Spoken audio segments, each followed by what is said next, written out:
The Earnestly Speaking podcast is a show that is founded on free-flowing conversation and may at times venture into mature subjects. Listener discretion is advised.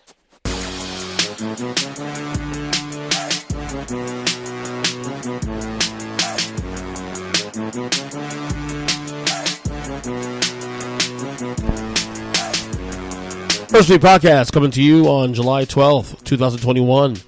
How you guys doing? Happy to be alive. Happy to be here. Of course, this podcast is subscribed on all podcast catchers, such as Apple Podcasts, Stitcher Radio, Spotify, Google Podcasts, Amazon Music. What am I missing? Am I missing anything else? Probably not. Anyway, glad to be on the show today, man. Happy to record today. Got a lot going on. Really excited about everything here. Hope you guys enjoy the NBA Finals. Now, we actually have a series now, sort of. 2-1. Milwaukee finally bounces back. They another big game by Mr. Giannis Antetokounmpo. Dude, I said that correctly on the first try. That's great. Another 40 point burger, 40 point burger, whatever you call it. So the Bucks now down 2-1. Game 4 rather is on Wednesday. I had Bucks in 7. Obviously, you know my spiel on the finals. A series never really starts until a road team wins, and so far all the home teams have won the first 3 games. Phoenix, honestly, must win, in my opinion, for Game 4 because, Game 5 goes back to Phoenix, yes, but the more confidence the Bucks get, they become dangerous, and we have not had that Chris Middleton game yet in this series. I know we had what was it, 27 points on game 1, whatever, but it was like on 7 and 26 shooting, some shit of that nature. Don't quote me. I don't fact check on this, at least on this episode anyway. I don't fact check. But you still have a Chris Middleton game possibly to happen. You had a Drew Holiday game yesterday that happened. You still haven't gotten the Chris Middleton game in. So the Phoenix Suns, if they want to really win this series, honestly, they need to put us away Game 4, and then in obviously Game 5 be the clincher. I would say at that point. But this series has gotten more interesting now. All 3 games, I believe, have ended in double digit wins for each winner. But it's been an intriguing finals. I know people complaining there's no LeBron or the Warriors or no Lakers or whatever all this shit. This is what I don't get about NBA fans sometimes. It's like, you sit here and complain about, it's the same teams every year. The same teams play in the finals, all this and that. And then when you actually get something different, you bitch about it. So tell me, do you actually now appreciate LeBron James? Do you actually now appreciate the Warriors and Steph Curry? Do you actually now appreciate Kawhi Leonard and all that? The Lakers, or the same teams have been in the finals last decade or 2 decades? Because you can't have both ways. You can't sit there and say you're sick of the same teams going every year in the finals, and then when you finally get something different, and not only that, not just the finals are different, the conference finals are different. I mean, Atlanta, really? Come on now. I mean, the entire playoffs were a lot of anomalies, a lot of freshness. I like it. It's good for the league. It's healthy for the league. That's one of the reasons why the NFL does so well. The NFL always have a new kid in the block, if you will. And that's a good thing. Competition is great. It's why I said even on this podcast early in the year that even though I was bummed that Giannis stayed in Milwaukee because I wanted him in Miami, because I'm a Heat fan, of course. At the same time, it's good for the league to have stars spread out. It's great for the league. Competition breeds competition. I'm a firm believer in that. So anyway, Game 4 is on Wednesday. Like I said, a huge game there as this finals continue to trek along. So thank God we're not getting a sweep. That's we don't want to see that. Anyway, today we got some sad news in the world of professional wrestling. WWE Hall of Famer, Pro Wrestling Hall of Famer, one of the all-time greats in this business. If you've been watching wrestling for the last 40 years, you obviously know who he is. Mr. Wonderful Paul Orndorff passed away this morning at the age of 71 years old. We had known for the last couple of weeks, especially his health had already started to decline. But at the same time, we had heard that he was suffering with dementia and all that, and there was a video that came out, I believe, 2 weeks ago that his son had put out, kind of giving a health update, and Paul, unfortunately, did not look good. He looked like he was definitely suffering. Looked like he was definitely going through it at that time. So it's good to see that he's now in a better place, no longer in pain, and all that. I didn't watch Paul Orndorff's obviously run in the WWE in real time because I had gotten to wrestling the same year he left the WWF. I think he left in '88, actually, technically '88, but his last run really with the WWE was actually in 1987. He had that run with Hogan in the early '87. When he was a heel, of course. And then I think he had one run against, when he turned face again in late '87 and was, going against Bobby Heenan's, faction, of course, of King Kong Bundy and Rick Rude and all that. And then, but by '88, he was off TV pretty much. When I personally think Paul Orndorff, obviously Mr. Wonderful, and obviously he's had more than just WWE. He did stuff in WCW and other promotions. But for me personally, like I look at his career, it's really the WWE run he did, and to me his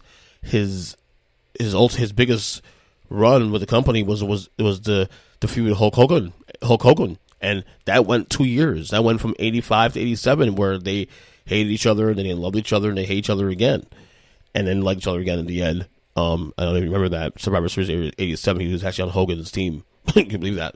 But his run against Hogan, one of my favorite feuds in the history of the business. And his match he did with Hogan, the score to settle it all, the steel cage, the first ever steel cage match on broadcast television, in January 1987, on Saturday night's main event. It's classic. I watch that match at least once a year because it's a classic match. It's to me, when you watch that match and you understand the business and what was going on in WWE at the time, it's brilliant storytelling. It's something you don't see anymore in wrestling today. Much as I love wrestling today, you don't see that kind of brilliant storytelling. You have obviously Paul Orndorff, who had stolen Hogan's theme song, "Real American," to go to the ring. I think that when he had turned on Hogan again in '86 and the series of matches they were doing, he had started using Hogan's theme song and to go to the ring. So you hear it twice. You hear him come down with it, and then you have Hogan come down with it. But that '87 match in Saturday's main event, January 3rd, 1987, you had obviously him stealing the theme music. You had Danny Davis, the crooked referee, who would at that point around that time become suspended for life and end up becoming a wrestler for a little while. That angle where he came down to the steel cage and inserted himself into the match. Obviously, whose foot hit the ground first? The controversy there, and then you have, of course, Danny Davis and Joey Marella, arguing behind it and all that. It's brilliant storytelling. But Paul Orndorff was one of the greats, man. I mean, he was, teaming with Hogan, then feuding with Hogan and all that. To me, that you think of his entire career, and that's the feud that really made him who he was. And we're not, obviously he never beat Hogan for the title, but again, in a scripted sport like this, it was still a great feud. Like if I tell you top 5 Hogan feuds of all time, it might crack the top 5. I mean, it might really do. Between Andre and Savage, obviously, and Hogan's feud with Earthquake is another one, but the Orndorff feud is actually up there. I think it's probably top 5 feud of Hogan, and that feud really, for me personally, put Orndorff on the map for me, and respecting him. And as I got older and appreciating the business, especially too. Made me really appreciate what he did and what he brought to the, as a heel, especially. He was a fantastic heel, fantastic heel. Some really cool vignettes also he did as well too. That's really kind of underrated in my opinion. Him in a gym trying to, there's people there watching him work out, and he's telling people to work out, and then he's giving some guy telling me, get off the machine, you're not good enough, and just kind of being cocky and being a prick and all that. But it was fantastic vignettes. I mean, again, he, in that era too, he was up there, man. He was one of those guys, okay, it's because when you're a champion, Hulk Hogan, for 4 years, you need to throw guys at him to make him bigger, make him, his stature mean something. You need good heels, and obviously you had Savage, you had Andre, obviously, King Kong Bundy, Roddy Piper, of course, who was obviously, Mr. Wonderful was involved in that WrestleMania 1 match between Hogan and Mr. T versus Paul Orndorff and Roddy Piper, and but again, Orndorff was arguably the biggest heel next to Andre in that time. He made Hogan look at Bill Bucks, especially too. It went hand in hand, obviously, because Hogan was great himself. But man, we lost a good one. We lost a great one, actually. So if you're young, and obviously, and I would suggest, I would recommend look through that Hogan, not just that match. But obviously, that match is fantastic, but look through that entire feud from 1988, 85 through 87. From WrestleMania 1 all the way down, off and on. It's a good feud, man. It's a great feud. So, anyway, speaking of pro wrestling, we, on my other podcast, Take 3 Wrestling, we were supposed to do our, at the half, if you will, half year awards. We do this every year now with the podcast. We'll do every July. We'll do the best matches so far of the year, or the best feuds and whatnot, and and but how we do it on our show is that we have a system. We'll all turn in our top 3 of each category, and then we put the numbers up, and whoever had the most votes win, of course, and all that. But what happens is that I don't get to reveal my personal one. So what I do is that the list I give Mike, for example, before he tabulates everything, because he does all the stats and stuff, I'll end up turning that into content on this show. So what I'm going to do is I'm going to go through the list of categories that I voted for, my top 3s, not just the number one. I'm going to give my top 3 categories, and right now I have 1, 2, 3, 4, 5, 6 categories, 7 categories. Wrestler of the year, male wrestler of the year, female wrestler of the year, feud of the year, tag teams, moments, and breakout star. So let's go backwards. Breakout star first. 3, 2.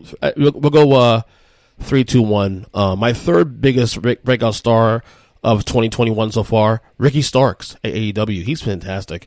And to me, I think AEW's mid-card really is really good. And guys like Ricky Starks is solidifying that. He's in a good feud right now with Angle, with obviously with Team Taz, and there's a lot of dissension between Team Taz with Brian Cage and whatnot. So, but he has a lot of good heat on him too. He's over too. He's really over in the company. So he's definitely number 3 breakout star. Number 2 breakout star for me this year, Apollo Crews, the current Intercontinental Champion on SmackDown. The pandemic has really done a lot for a lot of guys who probably would have gotten chances, and Apollo Crews is in that conversation right there. So my number 2 breakout star this year, Apollo Crews. Number 1 breakout star is Riddle. Initially it was kind of meh, but the last couple months he's really taken off. This RK Bro angle, him and Randy Orton, on again, off again, teammates, tag team. It's made Riddle like a star. Joe made a great point actually on the last pop he did. He said that Riddle has Kurt Angle potential, Kurt Angle impact potentially going forward. And I agree with him. Riddle's very talented. He has a good gimmick going, and the crowd's getting into him. We'll see when we get the crowds this week how over he is, especially moving forward. Okay. My moments of the year. Number 3 moment of the year, I got Britt Baker's bloody face. When she had that, the unsanctioned match against Thunder Rosa, and she lost the match, but there's an image of her, which of course made in the t-shirts, where she has her face bloody, like similar to Mick Foley, or Stone Cold Steve Austin, rather. That was great. Great moment. It really, honestly, solidified her as the top woman on the AEW roster. I mean, it was kind of already known she was, but her doing that match, a lot of respect for her. Number 2, moment of the year, Bianca Belair winning the title at Mania. Fantastic match of the year, in my opinion, so far. Her and Sasha did a fantastic job in the ring. And of course, Bianca and knowing the moment, how emotional she was, going into the match, and of course the match itself, and then the end of the match, fantastic job by Bianca Belair. My number 1 moment of the year, honestly though, is Vince McMahon, doing the WrestleMania intro. It was the first WWE related show with a crowd over a year, and just hear him saying "Welcome WrestleMania" and all that with the entire roster behind him, all that. It was a really, I got goosebumps. If you're a wrestling fan and you understand what this business and what this roster went through the last year, and to see crowds again and Vince out there, the leader, say what you want about Vince McMahon, and you may love him or hate him, but he takes a lot of bullets for this company. He takes a lot of bullets for not just this company, but takes a lot of bullets for this industry. And him being out there it was a great moment, honestly. So that's my number 1 moment so far of 2021. Top 3 tag teams. This one was a little tougher, honestly, because I don't think this has really been a great year for tag teams across the board. There's some good ones, obviously, but I don't think tag teams have really done much this year in a way where it's been as exciting. Number 3 tag team so far. I actually had to give it to Tommaso Ciampa and Timothy Thatcher. I know they just recently became a tag team after feuding each other for the last few months, but they put on some fantastic matches the last couple runs on NXT. I gotta give them credit. Number 2 tag team so far for the year, another NXT team, MSK, the current tag team champions, who just beat Ciampa and Thatcher at the Great American Bash last week. Fantastic match. Number 1, I gotta give it to him. I know they got go away. I can't stand them. Although I'm starting to find actually somewhat warm up to him a little bit now. The Young Bucks, and I just saw them live last week. I went to Dynamite last week, and they put on a fucking banger against Eddie Kingston and Penta El Zero Miedo. And look, you may not like the Young Bucks. There's a lot of people who don't like the Young Bucks, and I get it. I totally get it. Tassels, you name it, the cocky attitude. But they know that, and they're playing it into their gimmick now. But you cannot deny these guys put on fantastic matches. Without question, fantastic matches. So the Young Bucks right now are my best tag team of 2021 so far. We'll see how the rest of the year goes. All right, feud of the year. All right, this is going to be fun. This was kind of tough. All 3 feuds that I like here are all WWE related. Number 3, Cesaro against Seth Rollins. I like this feud a lot. Every match has been great. We thought Cesaro would get a push to the top. I mean, he got a match against Roman in the WrestleMania Backlash, but nothing's really been done since then. Seth Rollins, obviously, is a great worker. We speak the world of Seth Rollins. I think Seth Rollins at some point in the next couple months will be back in the title picture. But yeah, I enjoyed this feud. They had a great match at WrestleMania, and they had great matches since then. So my number 3 feud of the year. Number 2, unfortunately, due to her Bayley's injury, we won't be able to get to see the 3rd installment of this. But Bianca Belair and Bayley's been fantastic. I love it. Bayley's been a great heel. Bianca Belair, obviously. You know what she can do, and her being the SmackDown champion, and Bayley makes like $1 million, and Bayley is amazing. When it's all said and done, Bayley will be looked at as one of the all-time greats in the history of this business, not just as a female, but I really believe as a worker in general. She's just fantastic what she does. She plays the heel part well. She was a great baby face a long time. She was great at NXT. And we really gotta appreciate her, man. Honestly, she's been fantastic. My feud of the year though is Roman Reigns, Daniel Bryan, and Edge. The entire angle has been great.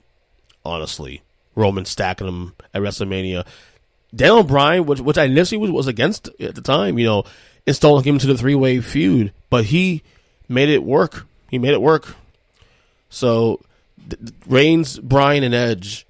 Food of the year so far. All right, female wrestler of the year. Number 3, Sasha Banks. She was a champion to WrestleMania, and she did a good job holding the SmackDown title. But she's been on TV since then, since WrestleMania. So, gotta put it lower. Number 2, Britt Baker, the new AEW Women's Champion. Again, she's really held that between Hikaru Shida, who had the title, and then Britt Baker building up her character up to this point now. Britt Baker has been fantastic. And now she's gotten the AEW Women's Championship. Number 1, of course, Bianca Belair. That's easy. That's really easy. Like I said, her match against Sasha, arguably the best match of the year so far. You can't really speak much about that. All right, male wrestler of the year. Number 3, the guy that AEW is going to put on his back, Adam Hangman Page. If you were there last week at Dynamite, you obviously watched Dynamite. It was loud when he came out. It was loud. It was even louder in person. The AEW audience is ready for this guy to be the next guy, and I'm ready for it too. I'm a big fan of Adam Page. Number 2, Bobby Lashley. Actually, maybe a little shocking to some because people might think Kenny Omega, but I'm not really enjoying Kenny Omega's run here as champion. Honestly, he's fantastic in the ring, but I'm not really enjoying it as much. Bobby Lashley's done a great job, with the Hurt Business, splitting up, of course, which I really didn't like, honestly. But Lashley and MVP, the package has been great. Lashley had a really good feud with Drew McIntyre. Fantastic match against Xavier Woods on Raw a couple weeks ago. He's done a really good job holding on Raw. Number 1, of course, the Tribal Chief, Roman Reigns. No surprise there. Roman Reigns has been arguably the best wrestler of the year and of the last 11 to 12 months. So, yeah, that's not a surprise there. Roman Reigns, number 1, male wrestler. Wrestler of the year here. Number 3, Bobby Lashley. Number 2, Bianca Belair. And number 1, of course, Roman Reigns. So there is my at the half pro wrestling best ofs so far in the world of wrestling. So, but check out the podcast we do on Take 3 Wrestling Podcast. You can follow that on any podcast catcher. We got a big announcement that's coming this Thursday too on the podcast. So, all right.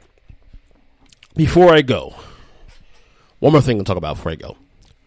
ESPN this morning recently put out, this morning, obviously, put out their list of their top 10 quarterbacks. And this list, obviously, is to drive conversation as we get closer to football. It's easy to forget that, because normally the NBA Finals go through June, and then from there we have like a month before training camp, and then training camp starts like in the middle, late July. But because of the NBA, starting the year late, and the finals still going on now as they enter mid-July rather, we forget. The NFL's training camp is opening, I think, next week or the week after. So we're not really going to get much of a break. So we're still getting NBA basketball and still getting fed some NFL stuff with the hype coming up now. Anyway, so ESPN, of course, with all the hype, put out their top 10 quarterback list. And honestly, I don't have a problem with it. I may tweak some of this stuff here and there on the list, the order, but I think the 10 guys they put on this list, they pretty much got it right. Let's go 10-1. Number 10, they got Kyler Murray for the Arizona Cardinals. Number 9, they got Justin Herbert, which I think will be a top 5 quarterback by the end of this year. Number 8, Lamar Jackson. Feels a little low.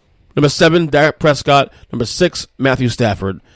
5, Josh Allen. 4, Russell Wilson. 3, Tom Brady. 2, Aaron Rodgers. And 1, Patrick Mahomes. Now, what got me intrigued about this topic, because I was at work today, and First Take was on in the background, and the disclaimer was really, or the question was, first off, is Tom Brady a top 3 quarterback coming into the year?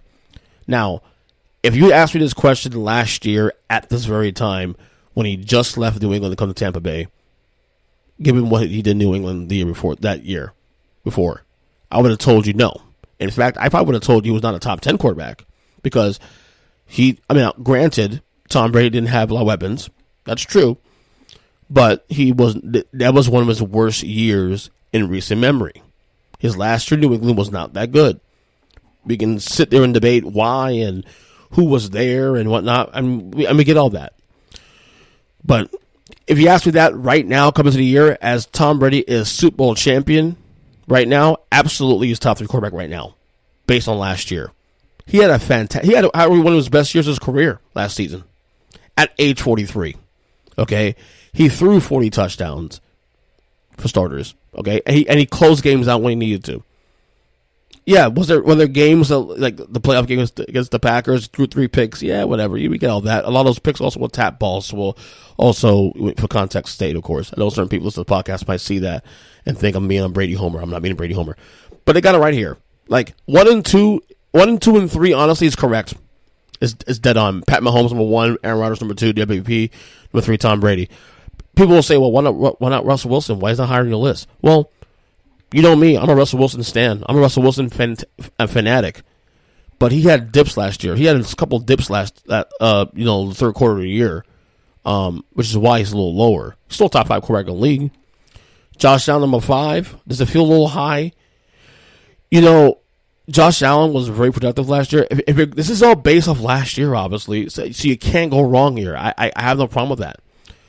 Where I might have question marks here is number 6, Matthew Stafford. Now, you guys know I am a big Matthew Stafford fan. I've been one of the bigger Matthew Stafford, not apologists, but one of the bigger Matthew Stafford defenders. I got a couple of friends who were Lions fans who couldn't stand him. You know, I used to defend Stafford on the regular. Saying he was a top 15, 12 quarterback in the league. Number 6 feels high, but I feel like he's here because of where he is right now, playing on a team that, honestly, is a borderline Super Bowl contender. The Rams are a borderline Super Bowl contender.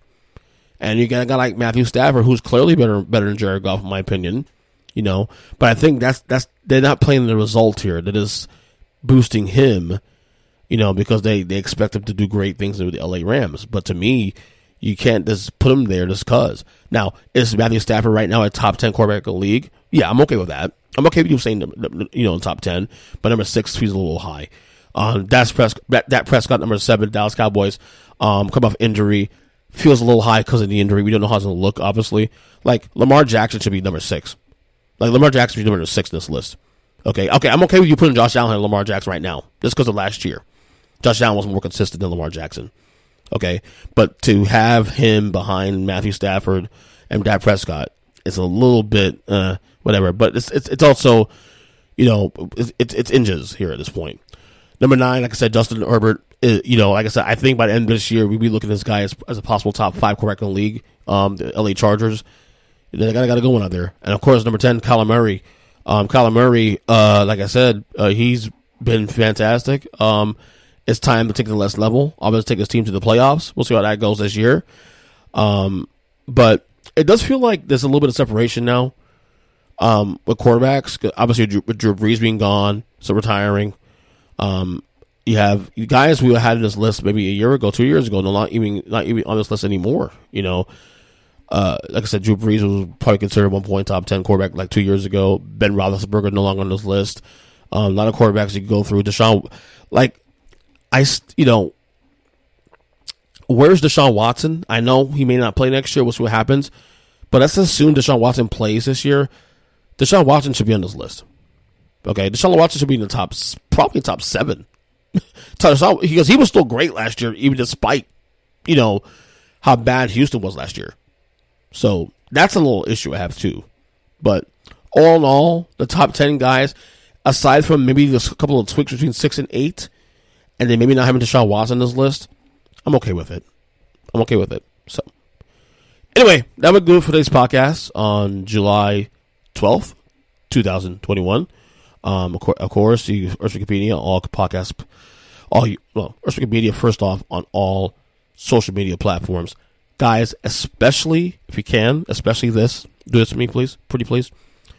Follow Earnest Wikipedia on YouTube because you'll get a lot more content there. Especially, I have a couple of things I'm working on there too. Projects also. I got a project I do it with my sons. Also, it's a video series I do called Conversations with My Sons that we do weekly on different topics. Me, my 8-year-old, and sometimes a 4-year-old when he interrupts. Check it out there. Also, if you're a loyal listener to this podcast, obviously I was up for a long time. You know, a lot of episodes at some point do fall off the feed because obviously get to put new episodes on and space and all that. There is an archive. We do archive a lot of our shows.